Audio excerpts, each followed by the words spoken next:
aquí hablando con Carlos. Y unas aclaraciones un poco rápidas. Gracias por la persona que haya puesto a grabar. Unas aclaraciones muy rápidas. Por un lado es, para el día de hoy tienen que enviar un mapa conceptual hablando de los diferentes tipos de prensa, según no la lectura de hoy, sino la lectura previa. La lectura de hoy, de hecho, no era completa, era solo un fragmento porque no vamos a alcanzar a acabarla. Y espero que nos alcance el tiempo para llegar hasta allá. Eso por una parte. Entonces estoy un poco preocupado porque hasta las 5 de la tarde que vi, había visto muy pocos mapas. Y voy a ser muy honesto, no tiene mayor sentido que me envíen el mapa después de la clase, porque es que voy a hablar de eso en la clase. Entonces no hay mayor gracia si ya yo les expliqué que hagan los mapas conceptuales. Los mapas conceptuales suenan,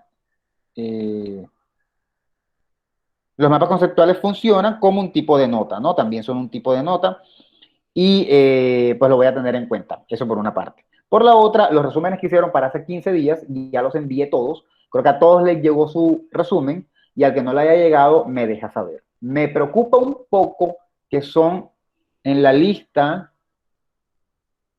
son 40 y si no estoy mal me quedaron faltando 19 resúmenes, casi el 50% de la clase.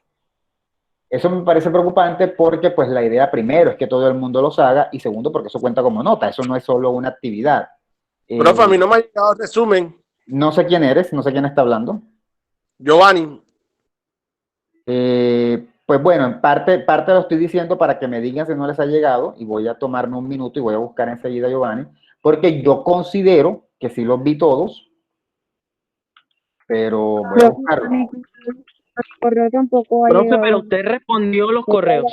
Sí, yo todos los correos los envié respondiendo con su nota y la observación, buena o mala, a todos les respondí. A todos los que encontré. Profesora, a mí no me llegó. Miércoles, yo no tengo nada en mi correo. Voy a ver. Usted lo recibió, pero no me llegó. Yo tengo, por ejemplo, Yo tampoco. de Giovanni Becerra tengo el trabajo de argumentación, pero no tengo trabajo de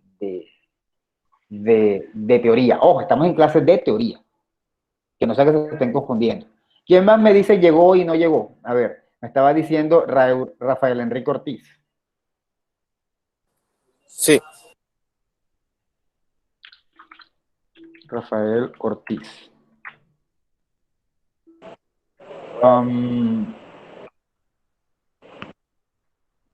Aquí hay uno que dice consulta. Rafael, tengo el tuyo de argumentación, en efecto, pero sí, también tengo el del texto y te lo envié, te envié la respuesta.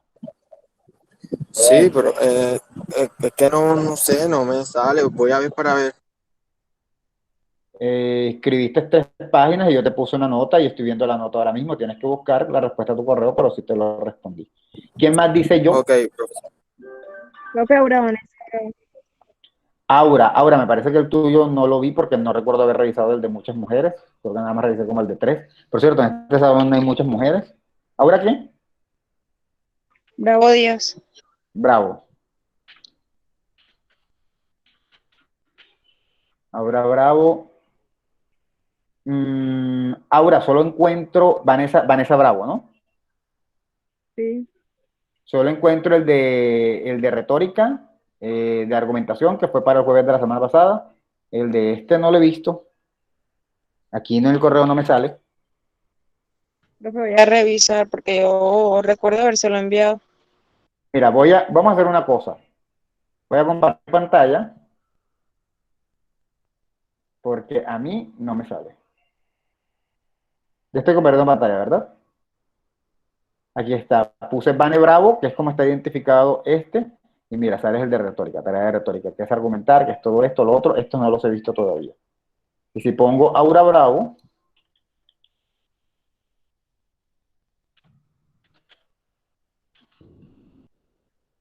tampoco me sale. Me sale algo de Yerlin, pero esto es del año pasado, de otra estudiante que me imagino, no sé por qué saldrá eso. Profe, Beltrán, profe. ¿Beltrán qué? Profe Dylan García. ¿Beltrán Kevin? Dylan García sí lo revisé y sí le envié respuesta. Estoy bastante seguro de ello. Fue de los últimos, lo hice el fin de semana. Lo que no sé si ustedes han revisado su correo, porque si revisan su correo, ahí debería estar. Dylan, ¿cómo se escribe tu nombre? Profe, con I latina. Ya, que no me salió. Ese. En efecto, aquí está. Mira, este fue el que tú enviaste. Esta es mi respuesta. Ah, Aquí ok. está. Bueno, ya reviso. Gracias, profesor.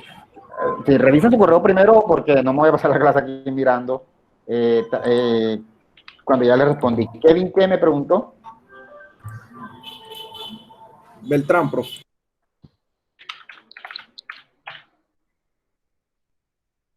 Ok, trabajo 25 de febrero. Kevin, entiendo que tengo aquí Marco Kevin Beltrán y lo único que veo es tu trabajo de Ese argumentación. soy yo, No profe. Ese aparece. soy yo, profe. Sí, está bien, pero este no es el de teoría, este es el de argumentación.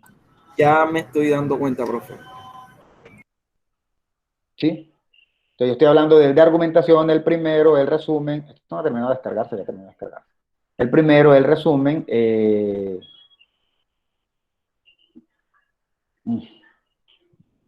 El primero, el resumen de... Sí, salió. El primero, el resumen de teoría de la comunicación, ¿sí? Bueno, si no hay nadie más que crea que lo envió y no aparece, pues que me diga, ¿no? Pero yo a todos le respondí. Si alguien, creo que una persona me hace falta, pero tengo que buscar su correo. Pero sé que esa persona no ha hablado todavía. Entonces vamos a comenzar el día de hoy, vamos a tratar de irnos un poco rápido para llegar hasta donde planeo. Es una presentación un poco larga, que sé que no vamos a acabar hoy. Y para hoy tener una actividad, entonces vamos a hablar de la sociedad de masas y los medios. Y voy a hacer muy rápido el resumen de lo que fue la clase pasada. En la clase pasada estuvimos hablando, bueno, venimos hablando desde hace rato de los medios masivos de comunicación y voy a hacer una puntualidad. Voy a volver a mi diapositiva anterior de la semana pasada. Nosotros comenzamos la clase hablando de cuáles son las razones por las que los medios son importantes y por qué es necesario estudiarlos, porque es necesario hacer teoría, ¿sí? Estoy recordando y estoy diciendo eso porque en varios resúmenes leí que muchos decían que estas eran las formas de hacer los medios, que los medios podían ser mediacéntricos o que podían ser medio socialistas, medio culturistas, medio materialistas. Esas no son maneras de hacer medios, esa es la manera en la que se pueden estudiar los medios, ¿sí? Eso quizá ya quedó claro la clase pasada, pero lo quiero puntualizar ahora. Hay dos enfoques. Un enfoque en los medios, que dijimos que es más el que nos centramos, y un enfoque en la sociedad, que dice que los medios son un reflejo de la sociedad. Pero no es que cuando yo vaya a hacer un programa de televisión, yo digo, uy, quiero hacer un programa de televisión basándome en el enfoque de los medios, de las medias. No, ¿sí? De los medios. No. Yo cuando voy a hacer un programa de televisión, yo hago mi programa de televisión como se considere. Los que deciden cómo hacen su investigación, si se basan en la teoría de los medios o en las teorías sociales, son los investigadores. Eso tienen que tenerlo muy claro. Voy a volver a repetir porque quizás no fui tan puntual. Cuando la primera vez, en la primera lectura, hablamos de que había un enfoque en los medios y un enfoque en la sociedad, no nos referíamos a que los medios se enfocaran en sí mismos o en la sociedad. No, nos referíamos a que la gente que le gusta o investiga medios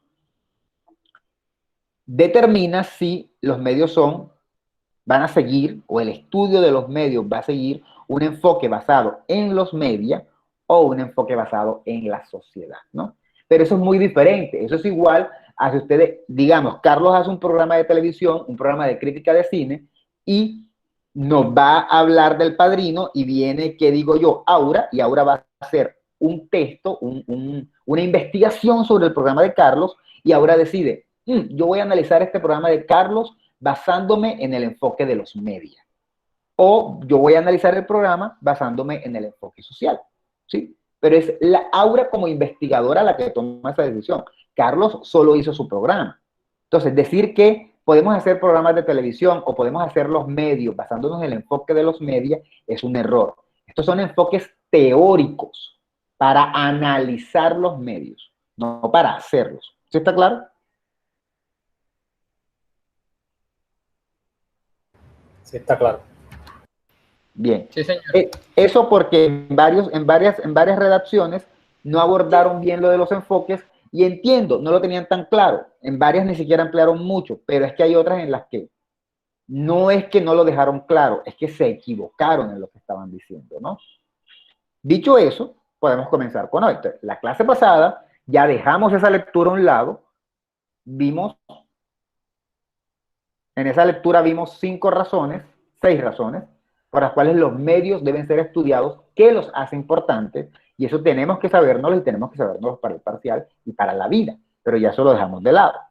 Ahora, hablando ya de los medios masivos, vamos a la lectura de la clase pasada, que era, después de todo, qué cosas son los medios de comunicación, y vamos a hacer un recuento. La clase pasada hablábamos de que el término comunicación es polisémico, que significa que puede tener varios significados, porque hay comunicación entre animales, entre máquinas, interpersonal como esta, que es un poco interpersonal, pero que también está la comunicación masiva, la que se da a través de la televisión, la que se da a través de redes, la que se da a través del internet. Es interesante porque la comunicación por redes está como a medio camino, ¿no? Es como medio interpersonal, pero también es masiva. Porque obviamente si nosotros nos hacemos amigos en Instagram, por ahí podemos mandarnos mensajes o yo les comento una foto, y eso es como bien interpersonal. Pero al mismo tiempo también podemos comunicarnos con los medios de comunicación, ver las noticias y todo lo demás. Las redes sociales, esa brecha que hay entre comunicación interpersonal y comunicación masiva, la rompen un poquito, como que uno queda a la mitad.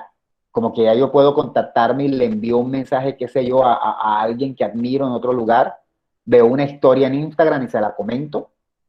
Ahí pareciera más interpersonal, pero sería masiva porque es un medio de comunicación masivo, ¿no?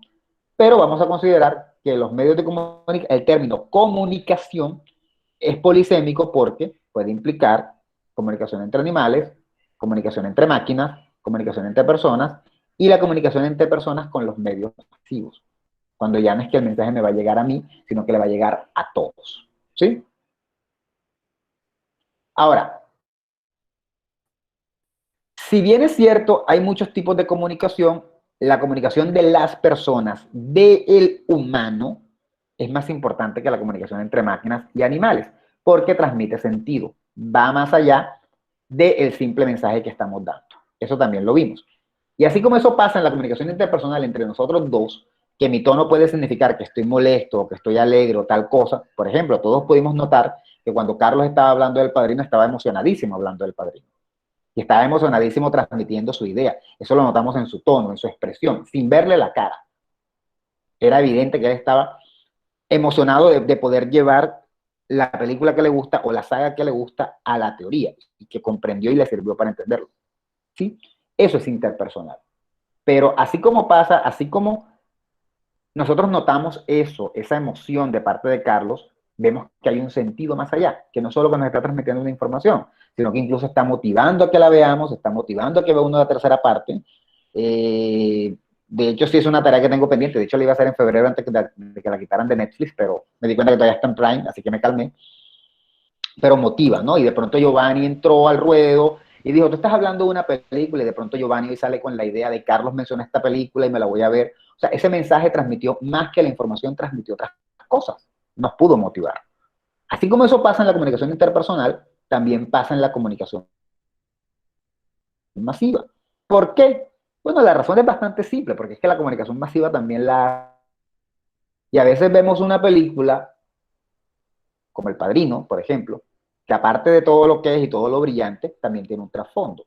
Y vemos películas que de pronto nos dicen algo, vamos a una película más actual y que posiblemente muchos hayan visto, una película como Soul, que bueno, chévere, divertida, es graciosa, pero tiene un mensaje más de trasfondo, de cómo debería ser la vida, ¿no? Eso lo hacen los medios masivos de comunicación. Entonces, los medios masivos de comunicación no solo un intercambio, hay una generación de sentido. Implican procesos de interpretación y simbolización de la sociedad. Es decir, a través de los medios de comunicación presentamos y representamos la sociedad para poder reflexionar de forma positiva o negativa. Pero los medios de comunicación en gran medida suelen reflejar aspectos de la sociedad. A veces no de la forma más correcta, a veces sí de la forma correcta, pero sí lo suelen hacer. ¿Sí está claro? Entonces los medios de comunicación simbolizan la sociedad. A través de un personaje como Michael Corleone, por ejemplo, en El Padrino, se puede representar toda esta pérdida de alguna manera, no sé si hablar de pérdida de valores, yo no me atrevería a decir eso, pero sí como este cambio de un personaje que dice, no me voy a vincular al negocio, yo soy ajeno a esto, y luego, dada la situación, termina cediendo y termina convirtiéndose en un villano. Quiero anotar que un villano, o sea, por lo menos en la película se ve como una persona más mala que el papá. Eso es una cosa de discusión, ¿no? Eso podemos someterlo a discusión. Pero sí, eso lo hacen los medios, nos permiten simbolizar la sociedad. El Padrino no nos está hablando de Michael, ni nos está hablando de Vito Corleone, nos está hablando de personas en general, y lo representan de esa manera, ¿sí? Cuando vemos una película que de pronto toca el tema del machismo, no es que el protagonista sea machista, no, él está representando todo el machismo detrás. Cuando vemos una película como, qué sé yo, como Moonlight, en la que hay bullying a un niño afrodescendiente que aparte de todo es gay, no solamente estamos hablando de que ay, el pobrecito niño sufre de bullying, no, estamos viendo más a fondo qué es lo que eso nos quiere transmitir, ¿sí? Qué es lo que nos quieren mostrar con eso, no solamente ver del niño, sino cómo uno reflexiona sobre la sociedad a través de ese medio.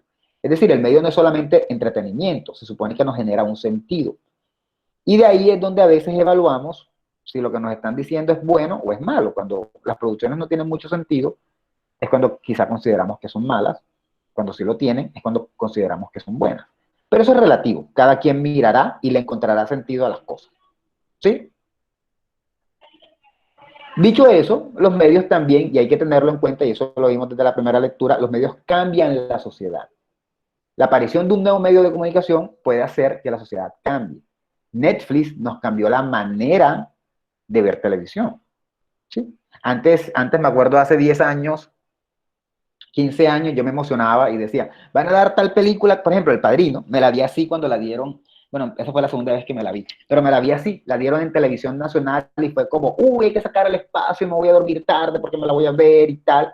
Sí, ahora no, ahora tienes Netflix y este nuevo sistema te permite que te la veas cuando quieras, y de repente dices, uy, hoy montaron esta película que me quiero ver, pero no me la voy a ver enseguida, me la voy a ver después. Me cambian el sistema, no cambian la interacción. Y ahora yo le pregunto a mi amigo, recomiéndame una película, y él me recomienda una película y yo me la veo. Cambian la interacción, cambian la manera de ver las cosas. Y no solamente eso, sino también la manera de interactuar. Yo puedo estar aquí hablando con ustedes y de repente me detengo un segundo y mientras sigo hablando, reviso el celular y me doy cuenta que me llegó un mensaje. Esto es algo que puedo hacer ahora. Bueno, curiosamente sí llegó un mensaje, aunque lo estaba poniendo como ejemplo. Esto es algo que puedo hacer ahora, pero que hace 20 años no se podía, ¿no? Hace 20 años tú te metías a tu salón de clases y estabas en tu salón de clases. Eso se logra a través de los medios. Imaginemos algo.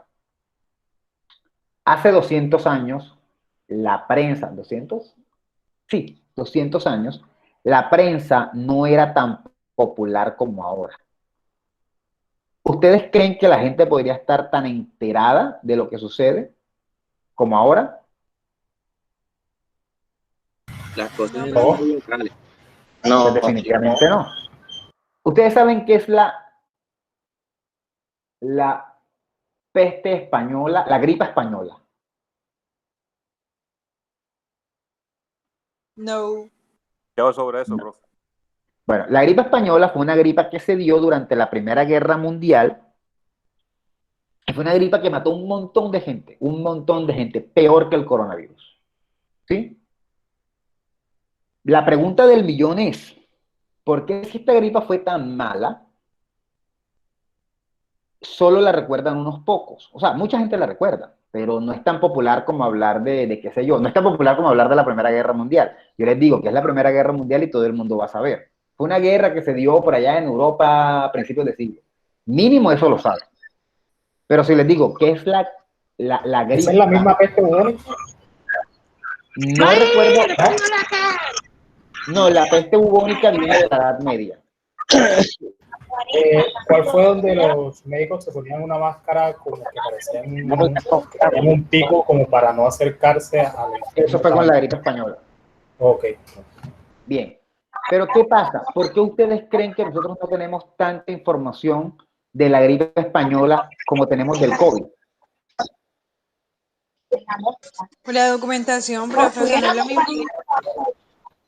Sí, profe, porque eso fue en ese tiempo y no había tanta forma de comunicarse. Exacto. Hay un asunto de documentación y hay un asunto de expansión de la información. O sea, ahora hay más investigaciones, eso nos genera más documentación, pero también tenemos un medio a través de donde esa información que se genera sale.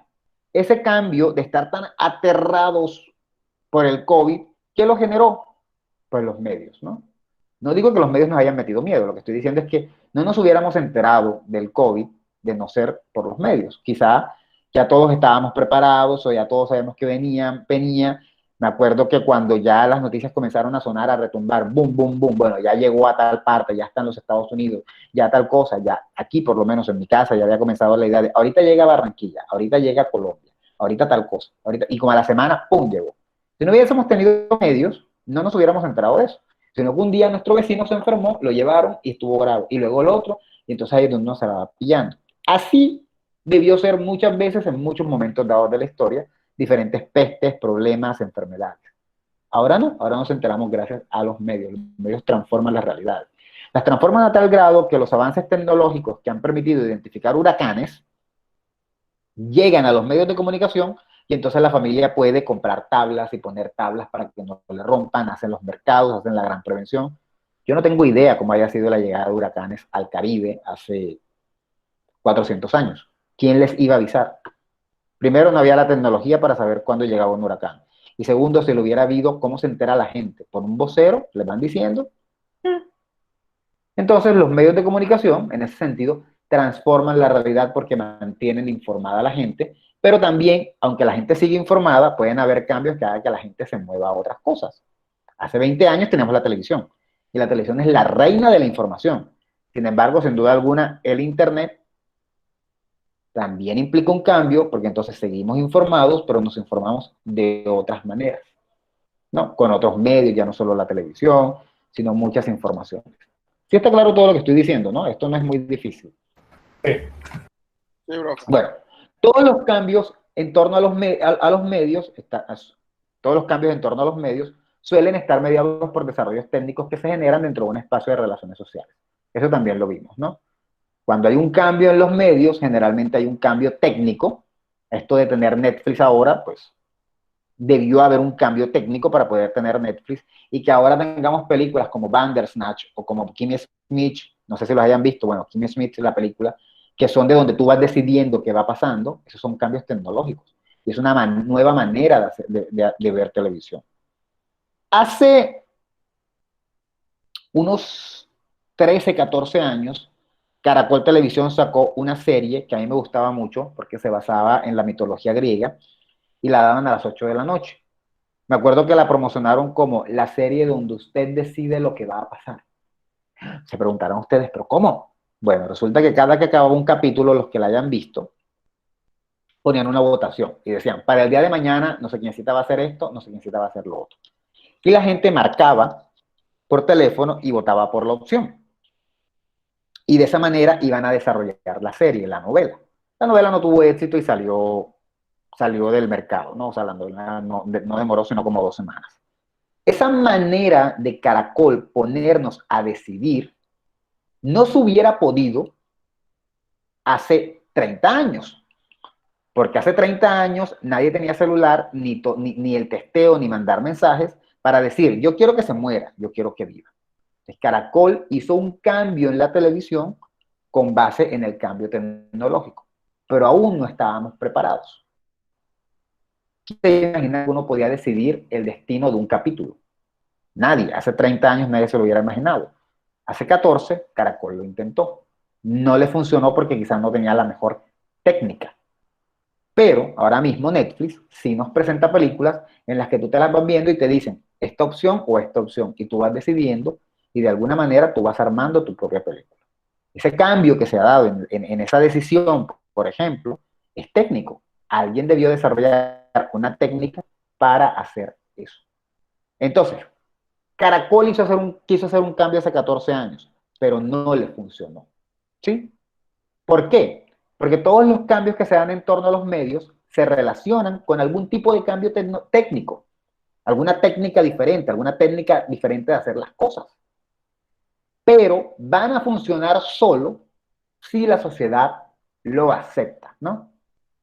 Es decir, para que ese cambio técnico tenga fuerza, tiene que darse dentro de la sociedad.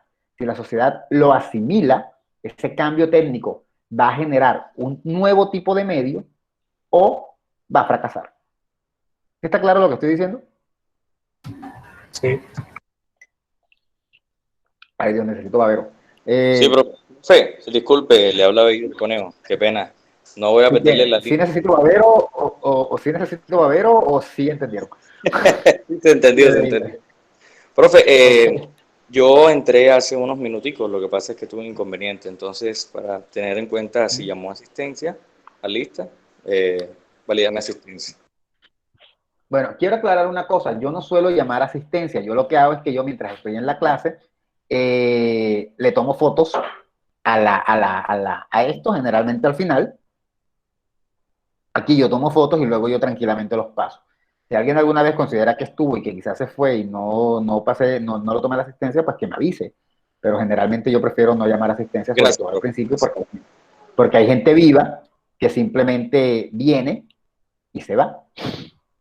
Internet no ocupa tanto ancho de banda. ¿Cómo?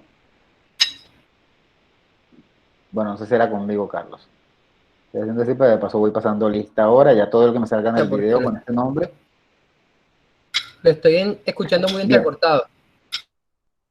¿Todos están escuchando entrecortado o solo Carlos? Bien.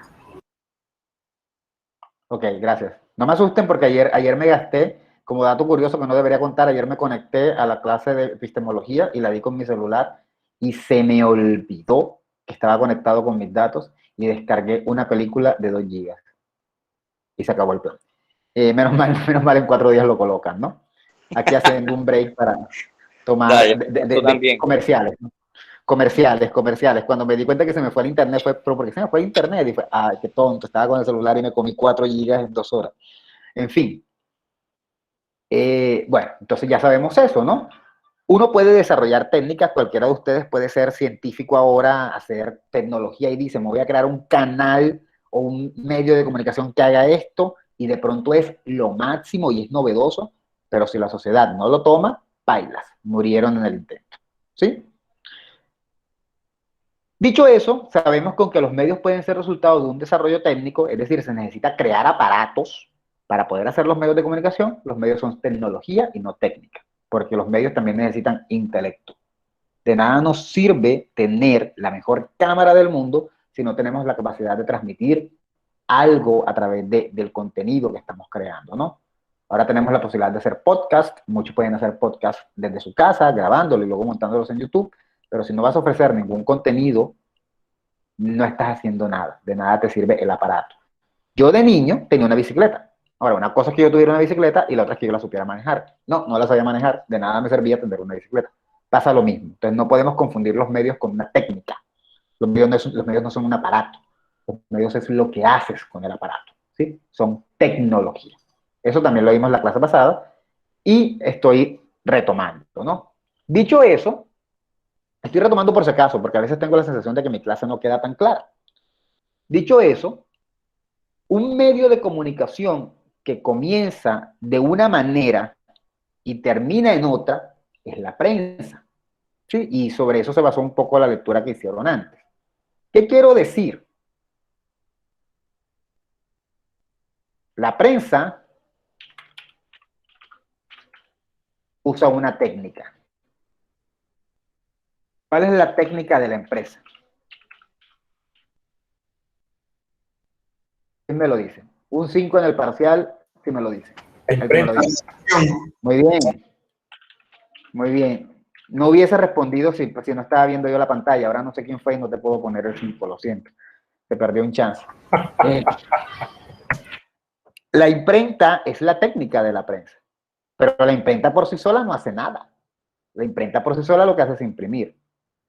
La verdadera tecnología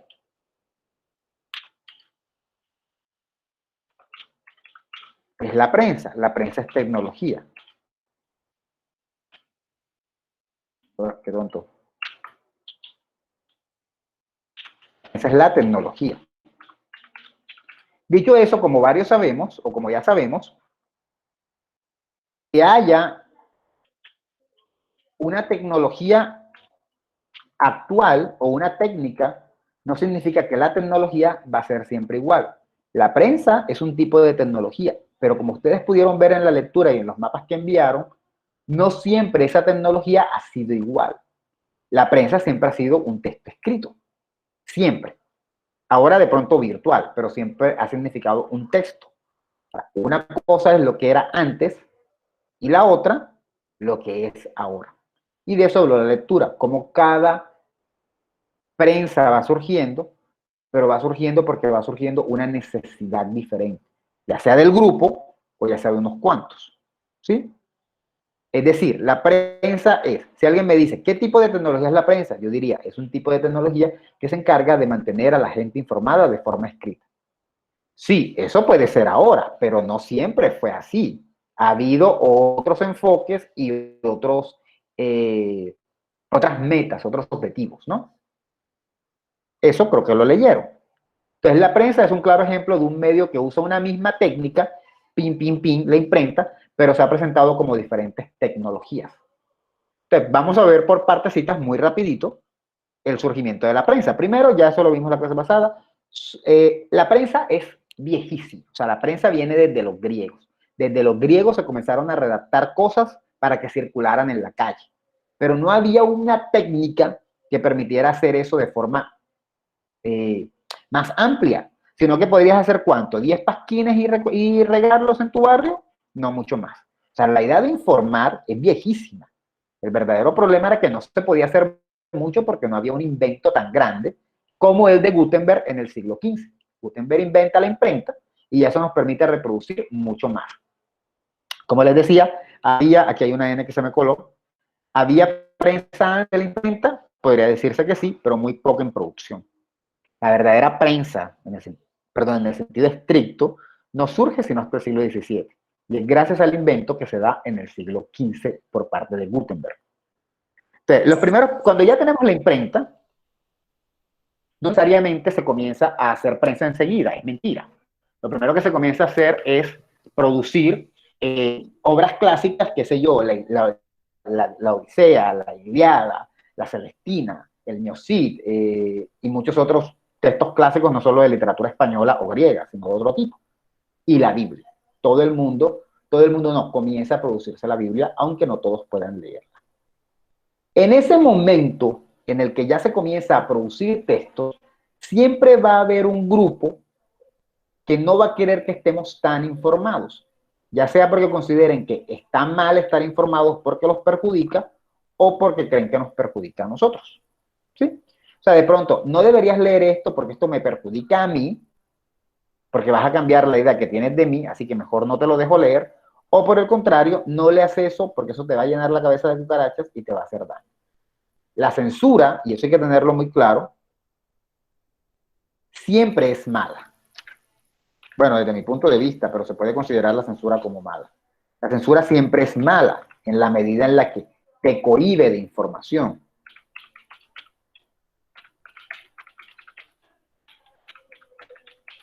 Pero no siempre está pensada para ocultarte información. Censura, sí, puse mal la tilde. Pero no siempre está pensada para ocultar información.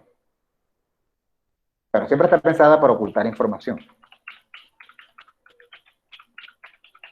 Pero no siempre para beneficio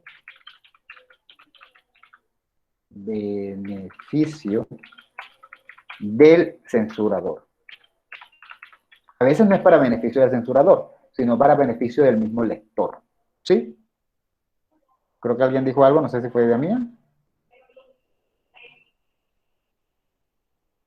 El profesor soy yo, pero le escucho intermitente desde el inicio de la clase. ¿Me escuchan intermitente o sigue siendo solo Carlos? Carlos tiene No problemas. es Carlos. Hola, profe. Listo.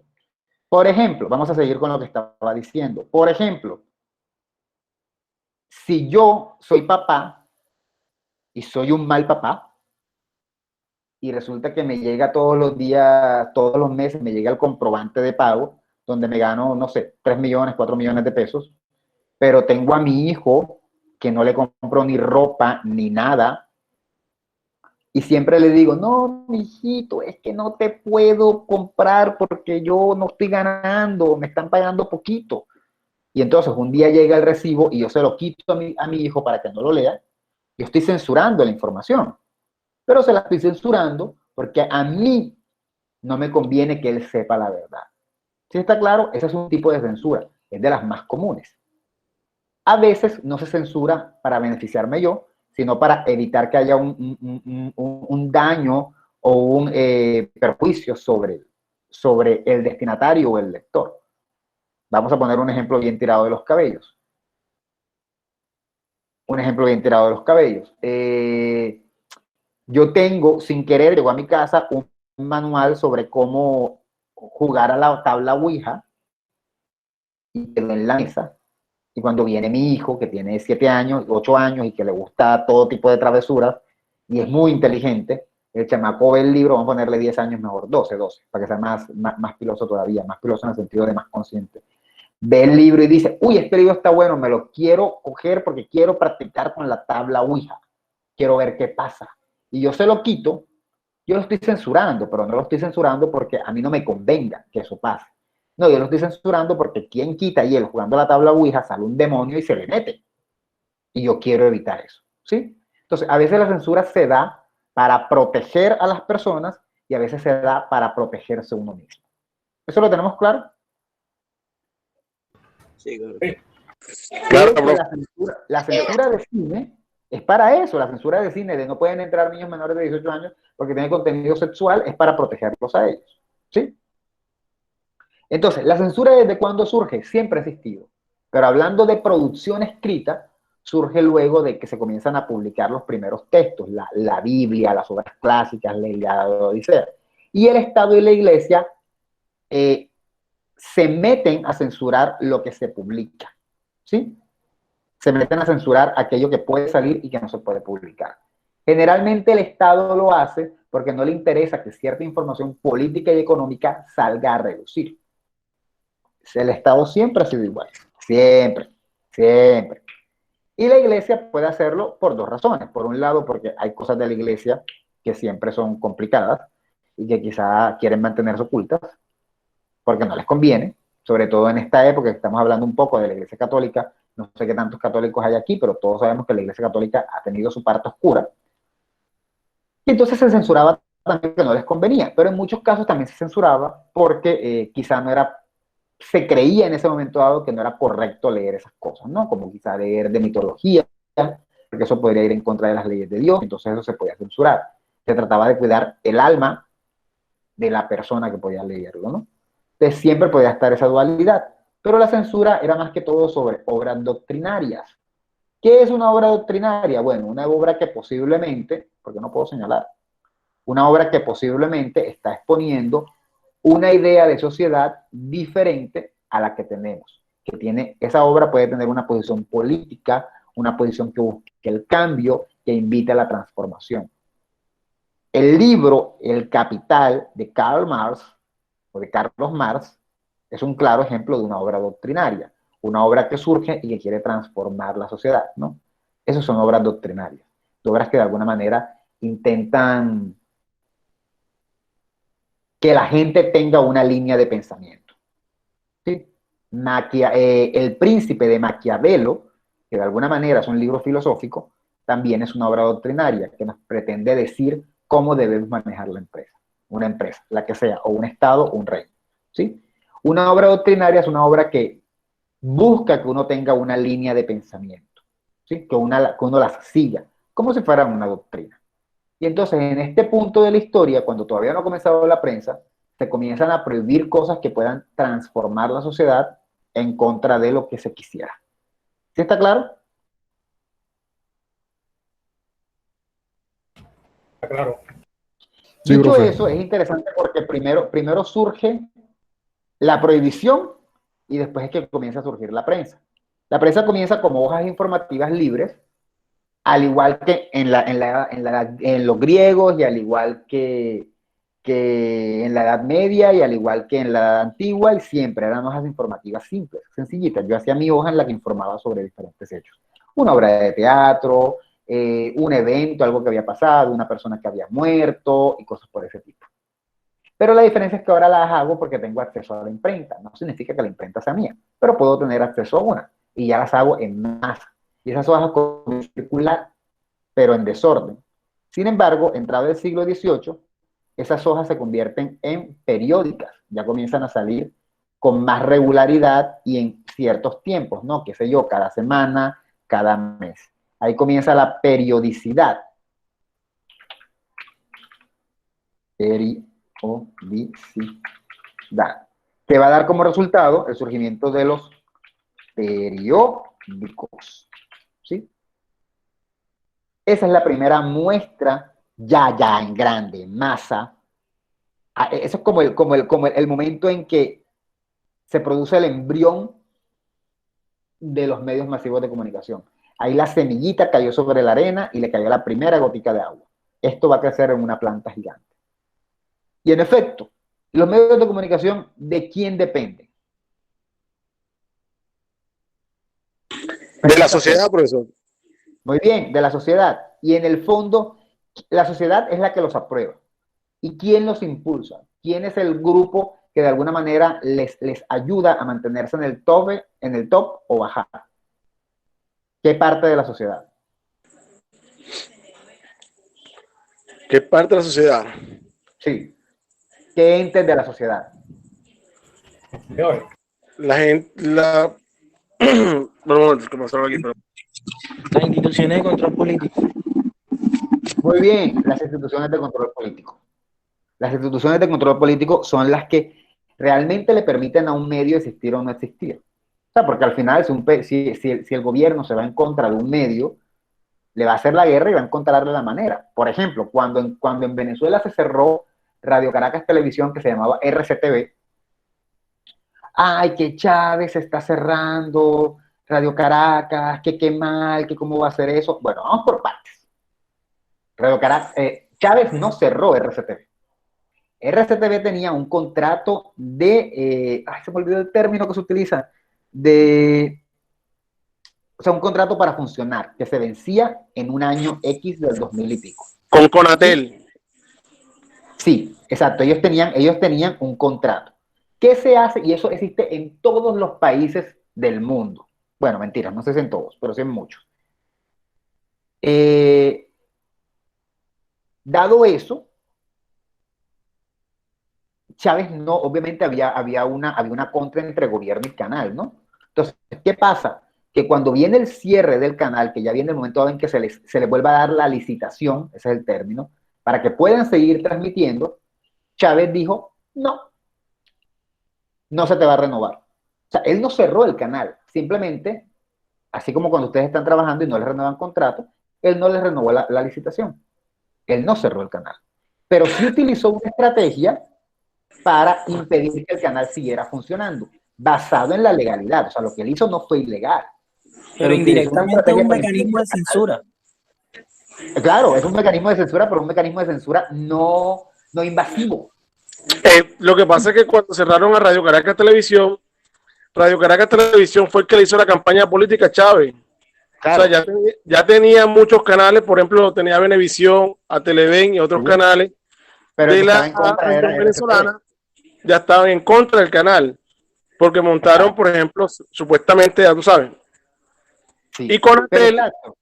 Y Conatel no lo tenía el gobierno, lo tenía los mismos propietarios que eran los Cohen, que son los dueños de Venevisión.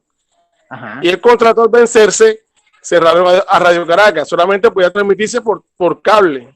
Claro. Y el Consejo Nacional de Periodistas lo cerró por eso, y después empezaron la censura y cosas. Pero en realidad no fue censura, fue un cierre de contrato. Exacto. Pero, o sea, fue una censura, pero fue una censura encubierta. No fue una censura así como que te prohíben literal, sino que se venció el contrato y se aprovecha la oportunidad para impedir que el medio siga funcionando. ¿Por qué? Porque es que aunque a nosotros nos gusten los medios, quien realmente impulsa a los medios es el gobierno. Si un canal, alguien me preguntaba que qué había pasado con Canal 1, no sé qué ha pasado con Canal 1, o no sé, no conozco bien la historia, pero si un canal como Canal 1 deja de recibir, que es un canal público, deja de recibir apoyo del gobierno, el canal se cierra. Y si Canal 1 hace información que al gobierno no le conviene, y es el gobierno, como es público, es el gobierno el que tiene que darles plata, les va haciendo recortes hasta que el canal desaparece.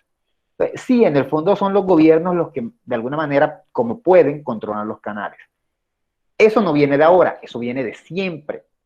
Si es el gobierno el que controla los medios, el que de alguna manera ejerce presión para controlar los medios, ya sea directa o indirecta, es porque en el fondo son los medios a los que les debemos. Perdón, es porque en el fondo es el gobierno al que le debemos los medios. ¿Por qué? Porque resulta que, aunque se hacían hojitas para informarnos periódicamente, los medios solo se expanden y solo se vuelven muy populares cuando comienza la prensa oficial. ¿Sí? ¿Quién me puede decir con base en la lectura qué es la prensa oficial?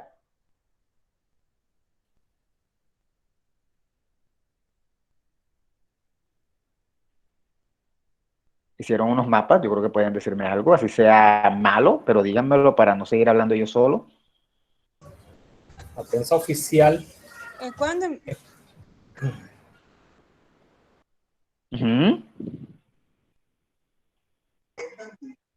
Profe, porque, o sea, la que yo veo que es oficial antes de los no oficiales, o sea, siguiendo el orden de la lectura, en el siglo XVII fueron las gacetas, pero ya usted está hablando de la zona informativa, entonces no sé si esa es a la que se hace referencia, que fueron monopolizadas por la monarquía. Yo estoy hablando de que...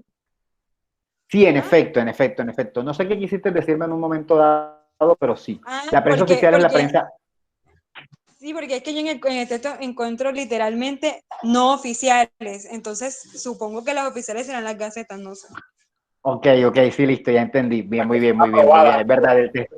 Aprobada. Es verdad, el texto no lo dice oficialmente, ¿no? Perdón, el texto no lo dice literalmente. Sí, la prensa oficial, que el texto no la llama oficial, no, sí lo dice, ¿no lo dice? Un segundito, vamos a mirarlo. Pero me parece que sí dice literalmente prensa oficial.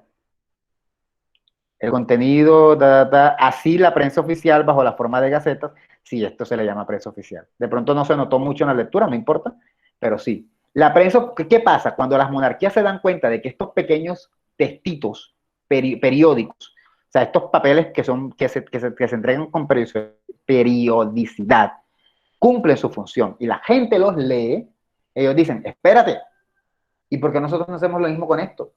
¿Por qué no hacemos nosotros nuestro propio periódico? Y ellos comienzan a producir su propia prensa. Y esa prensa se va a llamar la prensa oficial, es la prensa de la monarquía. Y es lo que actualmente se conoce también como la prensa de los gobiernos, ¿no? Se dice que los periódicos colombianos como Semana, El Espectador, El Tiempo, no pertenecen al gobierno, pero en el fondo sí siguen la línea de las políticas de gobierno, sean de izquierda o de derecha, siempre la siguen. Siguen su línea editorial, profe, y la política también. Medida en que muchas veces nos reflejan los deseos del gobierno, están un poco al servicio del gobierno. Pero no son tan oficiales como cuando el gobierno saca sus propios postulados o sus propias conclusiones. Por eso cuando hablan de la información oficial, es la información que el gobierno da. ¿Sí? Entonces entendemos por prensa oficial la prensa que el gobierno produce, que quizá antes era más común y que ahora es un poco menos común, pero que es la prensa que el gobierno produce, donde el gobierno nos da la información que quiere darnos. ¿Sí?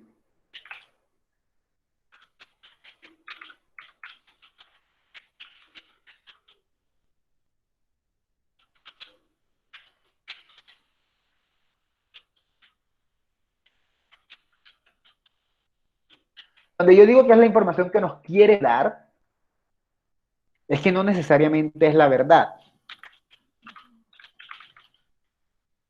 no necesariamente es la verdad. Eso es lo que quieren transmitirnos. La monarquía generalmente utilizaba la prensa oficial para hablarnos, qué sé yo, de políticas extranjeras, de hablarnos de la realidad del país. Exacto, de los asuntos de la corte y de cosas de ese tipo, pero eso era una manera de disfrazar la realidad del país. Algo típico que hacen en Colombia. Hay un problema en Colombia, hay una cosa grave en Colombia, ¿y qué pasa? Algo pasa en Venezuela. ¿Sí? Cuando hay un asunto grave en Colombia, algo pasa en Venezuela. Algo tiene que pasar y entonces comienzan a venderlo. Ya no tanto, pero hace 2 años era así. Siempre que había un problema en Colombia, lo primero que pasaba era que había un problema en Venezuela. O la gente tenía hambre, o la gente se estaba escapando, o Maduro hizo esto, o Maduro hizo lo otro. Pero es buscar información de fuera para distraernos de la información interna. ¿Sí? Por eso es que les digo que los medios de comunicación colombianos son oficiales, que no pertenecen al gobierno, no son del gobierno, pero sí están al servicio del gobierno. ¿Sí? Como la campaña del presidente Duque, que todo era metiendo a Venezuela en todo lo que pasaba. Sí, exacto. Y en efecto, cualquier cosa y cualquier escándalo que pueda surgir, había algo que tenía que pasar fuera para poder ocultar lo que pasaba. Eso es la prensa oficial. Entonces, si se fijan, la prensa que tanto admiramos y la que tanto nos gusta, realmente sus inicios no son los más limpios del mundo. Primero es como una gaceta, como unas hojas que se publican informándonos y luego se convierten en una herramienta de la monarquía para tener controlado al pueblo. Dime, Laura, creo que tienes la mano levantada, o no sé si fue un error. Sí, profe, es que yo encontré una parte del texto donde hace alusión a lo que la monarquía trata de informar y dice que se mistifica todo lo que da la imagen de poder, desde el estado de buena esperanza de la reina hasta el anecdotario galante de los cortesanos. O sea que se idealiza la imagen de la reina. Exacto, sí. Todo lo que represente poder se idealiza todo lo que tenga, y para mantener esa idea de poder, de que ella tiene el poder, se idealiza la imagen y se intenta transmitir que ella es la que tiene la razón y que ella es la que tiene el poder.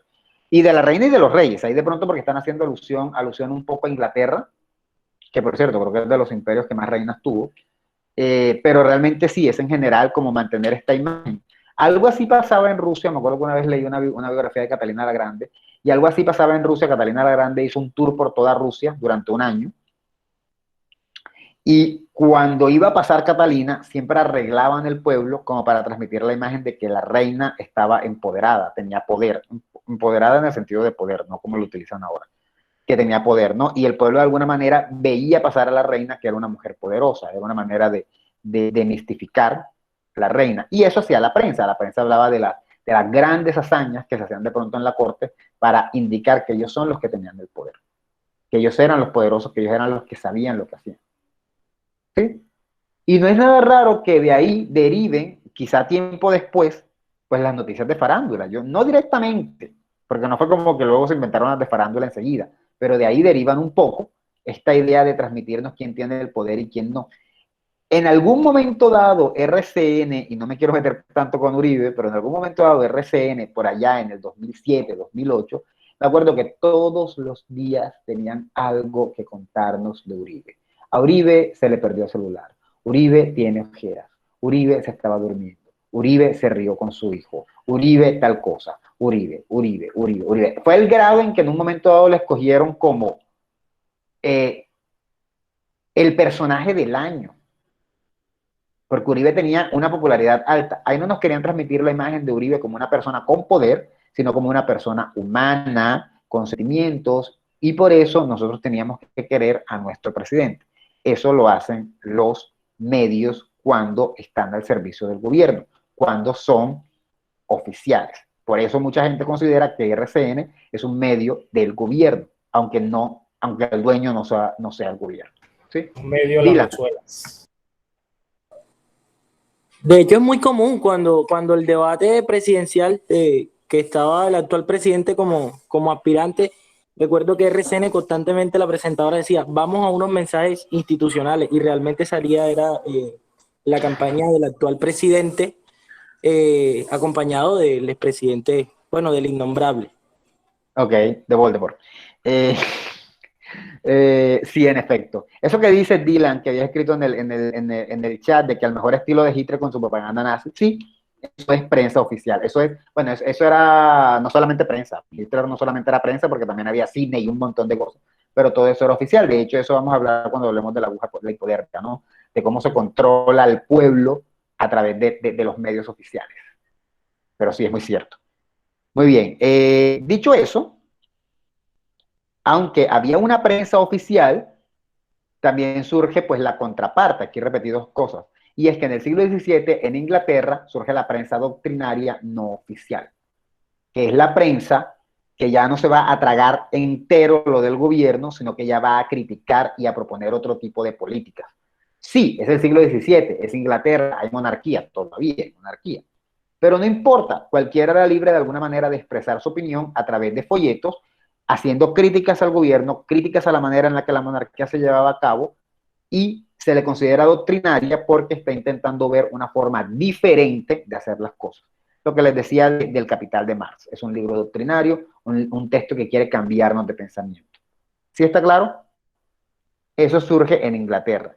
¿Qué es la prensa doctrinaria? La prensa que critica. En el siglo XVII, profe. Sí, ¿y qué dice aquí? ¿Por qué? ¿Qué dije? O sea, ¿en qué siglo? Recuérdenme. En el siglo 17. Que aparece ahí. 17.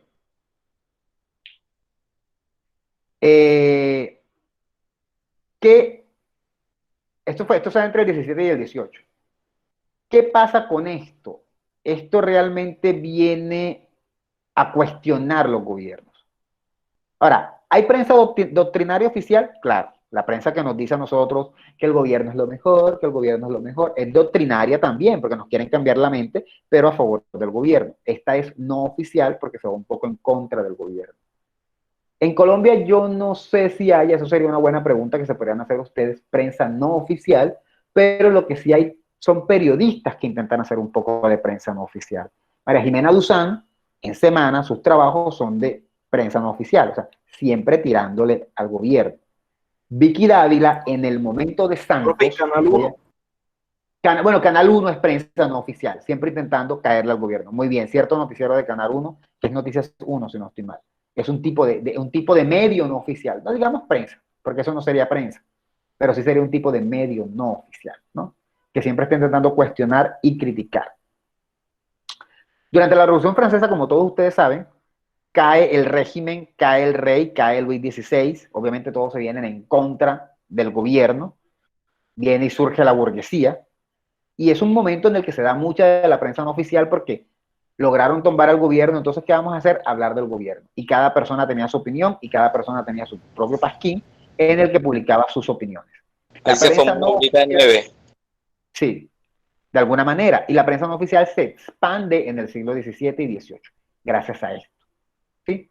La no oficial. Pero fíjense que de las hojitas con las que comenzaron antes, solo es hasta que llega la prensa oficial, la de los reyes, la de la monarquía, que esto crece, se vuelve una cosa gigantesca, y luego con la prensa no oficial crece un poco más. Al día de hoy, los textos de prensa no oficial casi no existen, pero eso se da un poco con, aquí se me olvidó una palabra, con la llegada de la prensa del centavo, que sería la quinta prensa, la prensa del centavo. Voy a hacerles una pregunta.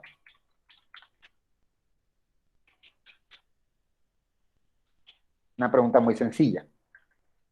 ¿Ustedes creen que la prensa oficial o la doctrinaria no oficial, cualquiera de las dos o ambas, son objetivas?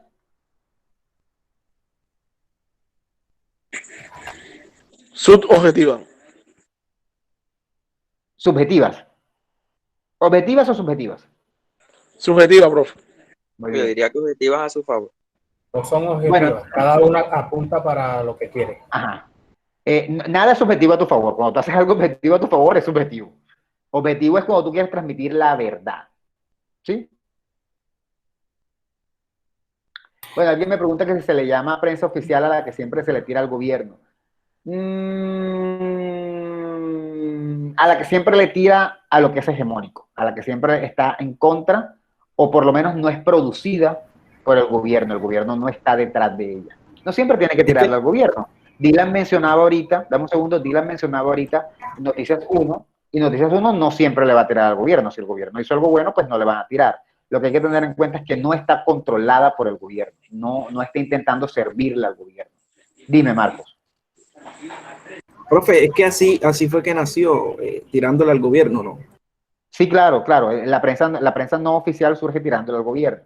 Ahora, digamos que puede tirarle o no tirarle, el punto es que no está al servicio del gobierno, está al servicio de la verdad. ¿Sí?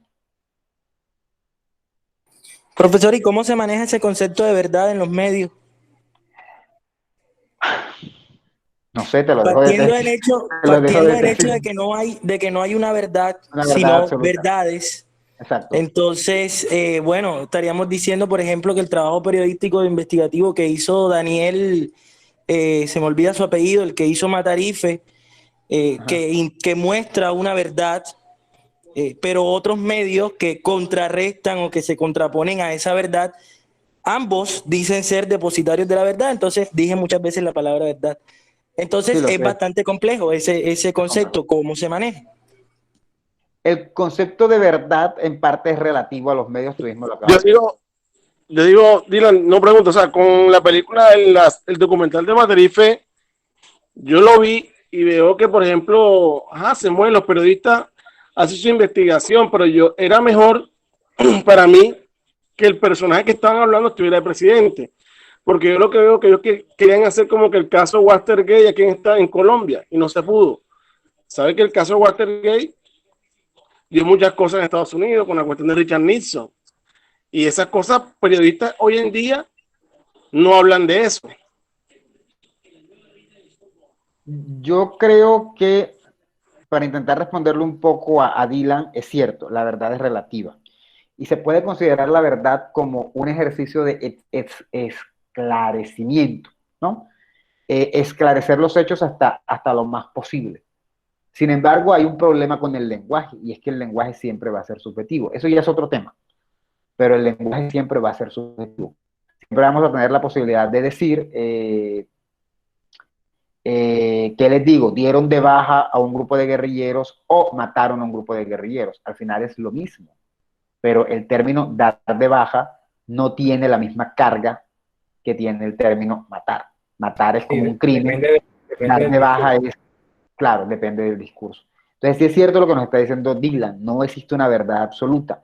Entonces, quizá el trabajo periodístico debe estar centrado, quizá no, debe estar centrado en esclarecer siendo objetivos. Esa se supone que es la idea. El verdadero problema es que aunque aquí los medios intenten ser objetivos, realmente no lo son tanto.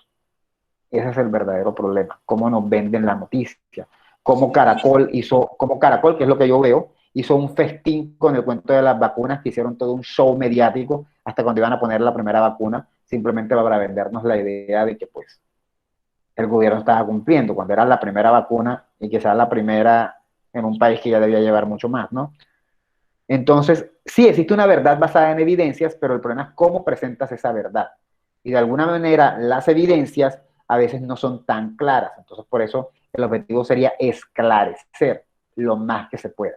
Y eso es lo que se podía entender como verdad, aunque no creo que haya una verdad. No hay una verdad absoluta. ¿Sí? ¿Alguien levantó la mano? No sé quién fue. Marco, no sé si la tienes levantada hace rato o solo la levantaste ahora. Ok. Bueno, para intentar avanzar, nos hemos echado un poquito bastante, yo hablo bastante, lo sé. Ya hemos dicho que estas prensas no son oficiales. Y no es hasta el siglo XIX cuando surge lo que va a hacer que ya ese embrión, esa plantita que comenzó a crecer desde que hicieron las primeras gacetitas, los primeros folletines, los primeros hojitas, venga y dé frutos y surja lo que se va a conocer como la prensa del centavo. ¿Sí? ¿Qué es la prensa del centavo? La prensa del centavo es la visión de la prensa como negocio. Ya aquí el objetivo no es informar, ni convencer, ni nada de eso. El objetivo aquí es vender. ¿Sí? ¿Esto lo tienen claro? ¿Los que leyeron? Sí. Sí. ¿Qué estrategia utiliza la prensa del centavo para vender? ya no se basa en cuestiones políticas ni de opinión, sino que toca temas de acontecimientos, desastres, cuestiones así que lo que hacen es llamarle la atención a la audiencia. Ellos, de hecho, redefinen el término de noticia, que como antes era pura política y opinión, ahora lo hacen en eventos. Claro. ¿Qué es lo que sigue? ¿Qué es lo que sigue vendiendo hasta la actualidad? Y ahí surge el término que tanto nos persigue y que tanto se discute y que tanto se dice, es que los periodistas tienen que ser objetivos. Ese concepto de que el periodista debe ser objetivo, dame un segundo, viene de este momento histórico que le llamamos prensa del centavo. Ahora sí, te escucho. Que cuando yo leí el texto me llené de mucha desilusión porque donde yo estaba estudiando comunicación, yo tenía un profesor de semiótica que él decía, Danilo de la Hoz, yo me acuerdo, él decía que no, que la objetividad de los medios, que no sé qué.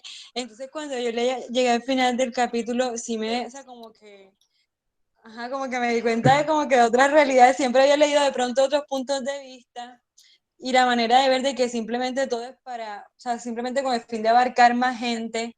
Exacto. O sea, como que lo desilusiona mucho a uno. Sí, sí.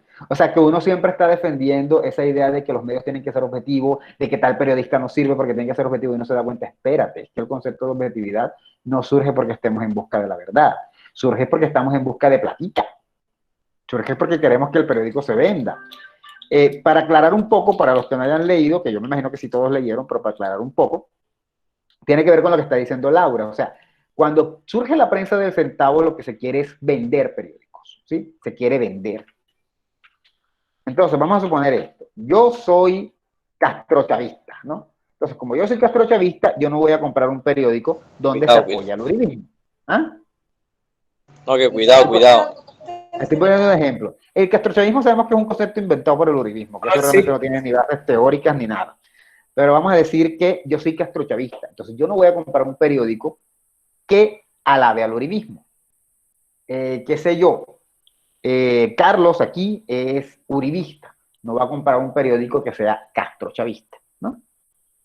O por el otro lado, yo soy duquista, no voy a leer un artículo donde están alabando a Petro, yo soy petrista, no voy a leer un artículo donde estén alabando a Duque.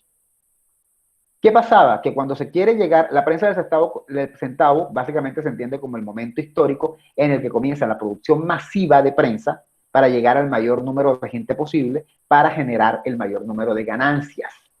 Pero eso tiene su trasfondo, para generar el mayor número de ganancias. Si yo quiero vender mucha prensa, yo necesito tocar temas que nos importen a todos.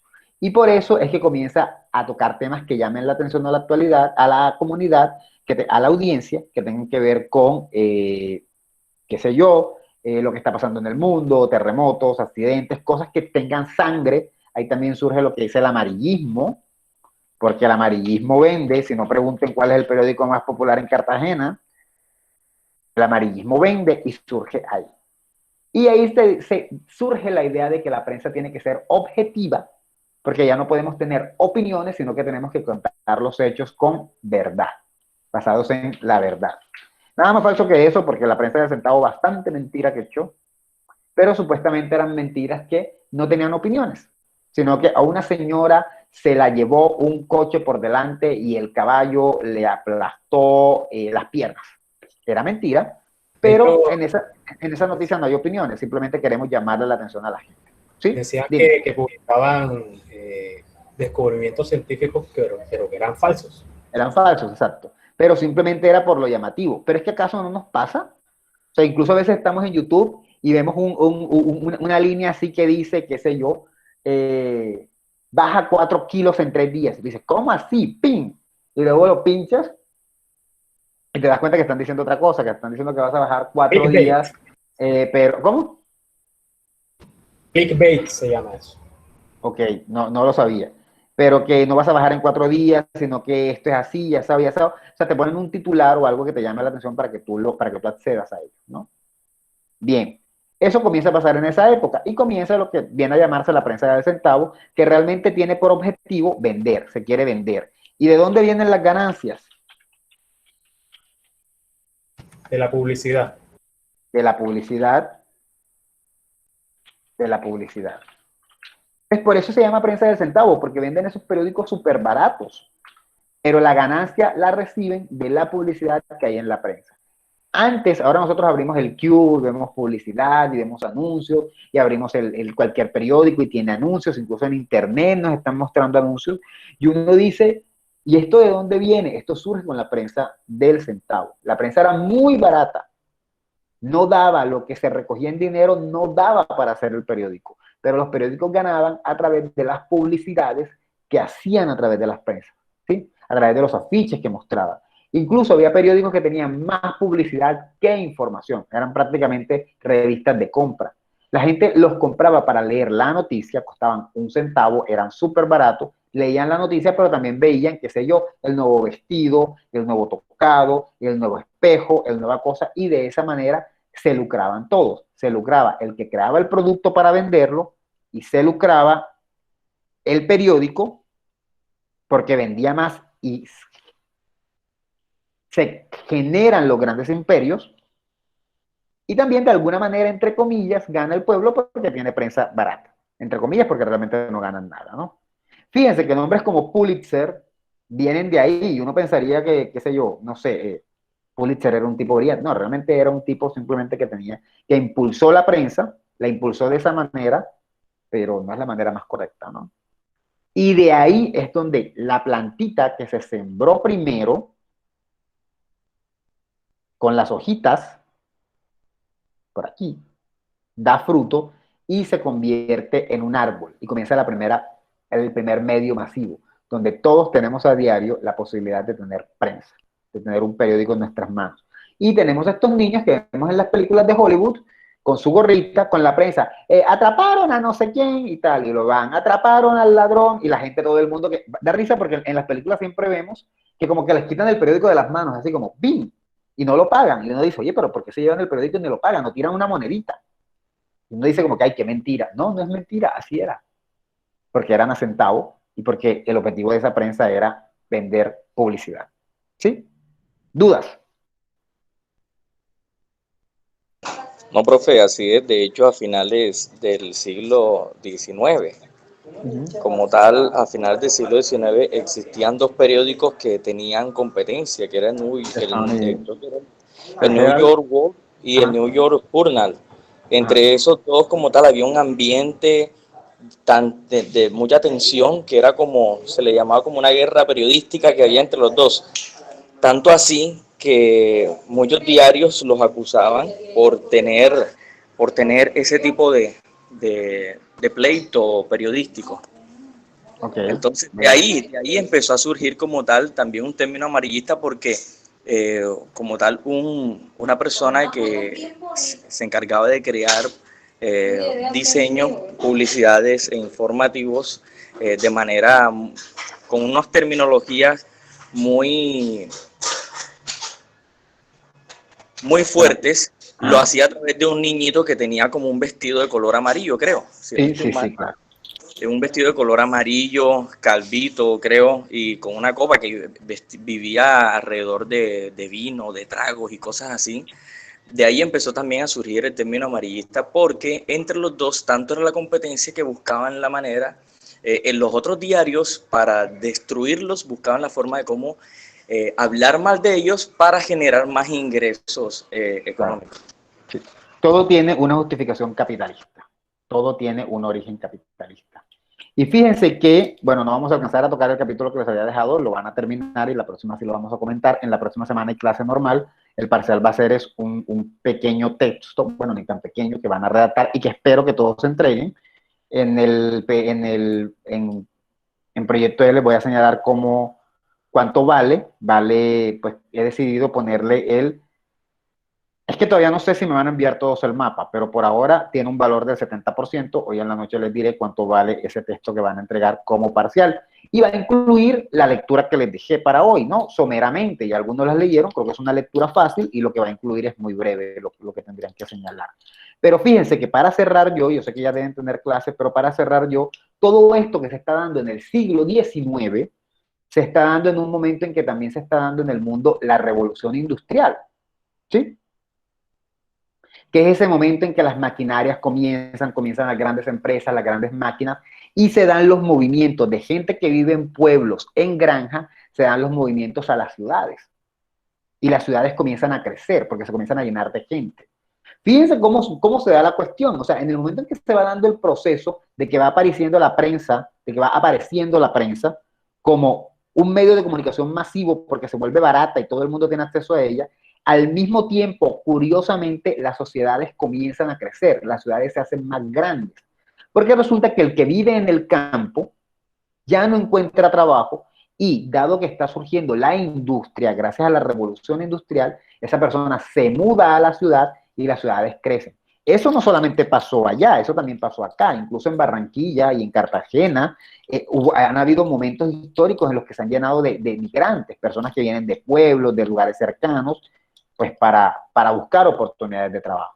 La revolución industrial significó un aumento en gran medida, a veces no, en trabajo. Y eso hizo que la gente se moviera a las ciudades.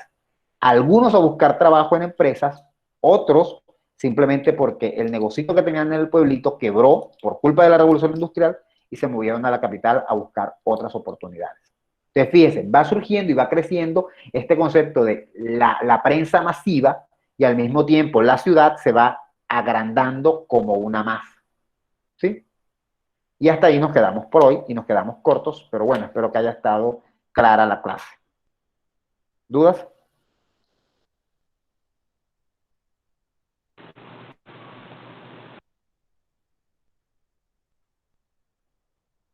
¿Dudas?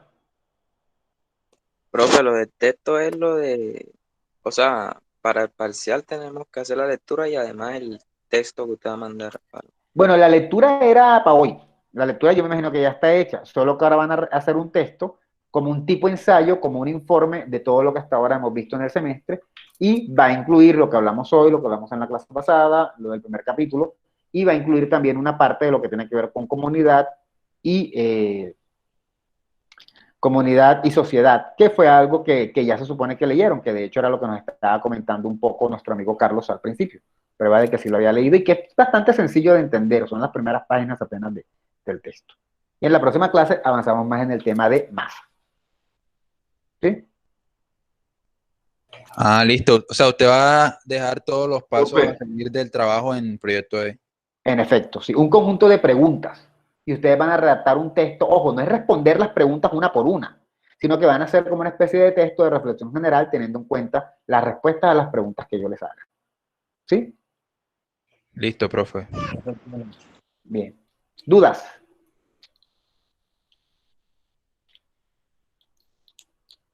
Bueno, si no hay dudas, nos vemos el próximo lunes en clase de teoría. Listo, profe. Listo, profe. Espero, voy a hacer una aclaración, espero que hayan enviado sus mapas y el que no haya enviado el mapa a las 8 de la noche, después de 8 de la noche, no se lo voy a revisar porque ya no tiene gracia. Bueno, profe. Listo, nos vemos. Chao, profe, feliz noche. Chao, Gracias, Laura. Ale. Sí, profe, chao. Gracias a ustedes, chao.